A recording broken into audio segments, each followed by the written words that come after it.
Гімназія номер 7 має багатую історію. За 75 год існування школа змінила назву, будинок, іншими стали класи і система навчання. Але випускники заховують пам'ять об минулим. Михайло Голуб скончив школу 50 год тому назад. І сьогодні він самий старіший з былих вучняў. На жаль, однокласників йому побачити не вдалося. Більш з випуска 1970 года ніхто не прийшов. В школу я поступил только школа открылась. Год проработала на новом месте, на этом фундаменте. Торжественно шли под барабан, знамя в руках. С удовольствием бы вернулся с теперешней головой, но в тот же возраст. Было бы очень шикарно, но вздыхаю. Я увидел на вашем канале бегущую строку, думаю, дай загляну. Мы уже почти половину потеряли, кто тогда еще был. Гэты вечар школьных успамінаў, ностальгіі і цудаў, калі дарослыя мужчыны і жанчыны зноў становяцца вучнямі. Побач настаўнікі і аднакласнікі, у руках букеты для педагогаў, у актавым зале школьны канцэрт. Менавіта з яго традыцыйна распачалася сустрэча выпускнікоў. Вообще хочу сказать, что за 75-летнюю историю большой вклад в ее развитие внесли все педагоги, все руководители, которые возглавляли это учреждение. И мы рады, что ежегодно нас посещают выпускники из разных уголков нашей страны. Те выпускники, которые прославили наше учреждение в различных профессиях, в различных отраслях нашей деятельности.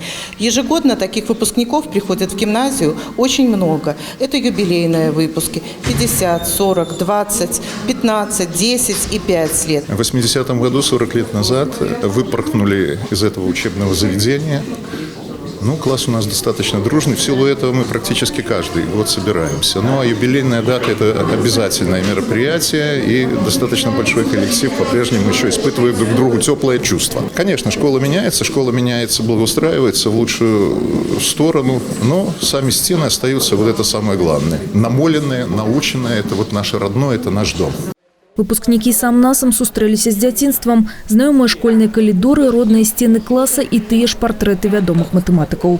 Вераніцы і Тацяне, выпускніцам 1995 года, школа дала не толькі веды і, як кажуць, пуцёўку ў жыццё, а яшчэ падаравала і сяброўства. Разам з першага класа іх раздзяляюць гарады, але адносіны падтрымліваюць і зараз. Таня сидела за мной. Я сидела на первой партии на учительском столе, за учительским столом, а Таня сидела сразу за мной. В наше время, когда мы учились, не было мобильных телефонов, не было компьютеров, но при этом мы как-то выросли нормальными, успешными людьми, и мы вместе проводили очень много времени, на самом деле. Тот же КВН, я помню, мы ходили, болели, мы кричали, мы очень много ездили, хотя время было такое, развал Союза. Мы встречаемся каждые 5 лет классом. Практически полным составом. Поддерживаем отношения. Да, потому что мы живем в разных городах. Когда семьи, когда дети, когда нас жизнь разбросала по республике, у нас кто-то в Солигорске, кто-то в Минске, кто-то в Молодечно, один ученик в Москве, наш бывший одноклассник. В принципе, это мы еще не успели выяснить. Может, еще куда-то кто-то выехал за границу. Настаўнікі таксама рады бачыць сваіх вучняў, якіх выхавалі, на выбар прафесій, якіх паўплывалі. Бухгалтары, міліцыянеры, медыкі. Выпускнікі расказваюць аб сваёй працы, асабістым жыцці. Цікава ведаць, як склаўся лёс у аднакласнікаў.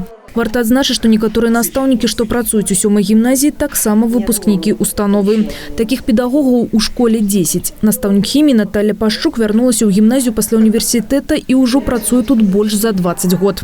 Школа это у нас всегда славилась тем, что все изучали химию. И поэтому в химкабинете все время я открываю его настежь, все двери. И много очень среди выпускников химиков, которые работают в Академии наук, где-то кто-то преподает, у кого-то своя фирма. Мы своими детьми всегда довольны, потому что никогда ни за одного человека, который закончил эту школу, не было стыдно. Все успешные и все хорошо работают. Былыя гімназісты розных гадоў і пакаленняў, але яднае іх любоў да школы і павага да настаўнікаў. Алеся Ушакова, Алексей Андреевский, МКТБ.